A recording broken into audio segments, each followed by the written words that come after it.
అది బస్సోడు అంకుల్. బస్సోడు ఏం చేసిండంటే బండిని గుద్దాడు. బండిని గుద్దేసరికి బండోడు వెళ్ళి పడిపోయాడు వేరే దగ్గర. బండోడు కింద పడిపోయాడు. బండోడు డివైడర్ అవుతల, లెఫ్ట్ సైడ్ డివైడర్ అవుతల వాడికి మొత్తం అంతా కట్ అయిపోయి వాడు పడిపోయాడు. వాడికి భయం వేసిందో, డ్రైవర్ కి ఏమైందో తెలియదు.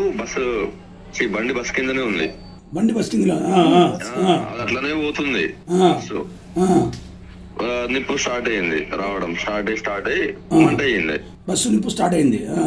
నిప్పు నార్మల్ స్పార్క్. నీకెలా అనిపించింది ఆ టైంలో? నువ్వేమనుకుని దుంకేవు నువ్వు? నేను పడుకోలేదు, పడుకున్నా. అంటే నిద్రపోలే ఫుల్గా?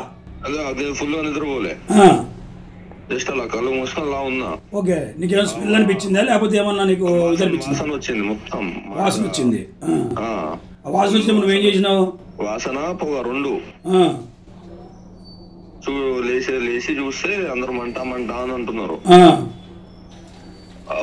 ముందు ఏమో డోర్ ఓపెన్ చేయట్లేదు, డ్రైవర్ ఏమో లేడు. ముందేమో డోర్ ఓపెన్ చేయట్లేదు ఎవరు. నేను నా లాస్ట్ నుంచి రెండో సీటు.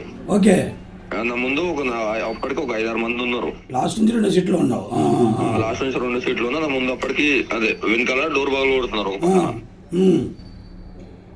నువ్వు డోర్ బాల్ కొట్టి ముందు నుంచి వదిలేపై కింద దూకేసావు. అది అవుతలేదు అని తెలియక నేను ఇంకో అయినా నా సైడ్ ఉన్న దగ్గర విండో తంతున్నాం. ఓకే, నా సైడ్ విండో కొంచెం లూజ్ ఉండేనే, ఏమేమి తెలియదు. ఒక 10-15 నిమిషాలు దాన్ని ఇద్దరం కలిసి తనేసరికి ఓపెన్ అయిపోయింది.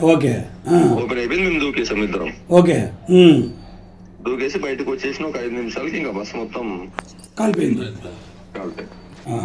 సరే, మీరు వెనకలు ఉండబట్టి బతికారు, ముందులంతా అవుట్. అంతే. అంటే వెనకలలో కూడా ఏమైనా పోయారా? మొత్తం 40 మందిలో 12 మంది బయటపడ్డాం అనుకోరు. 12 మంది బయటపడ్డాం, మిగతా 15 మంది ఏమో బయటపడ్డాం. ఓకే, ఒక 20 నుంచి 25 మంది లోపల ఇరుక్కుపోయారు.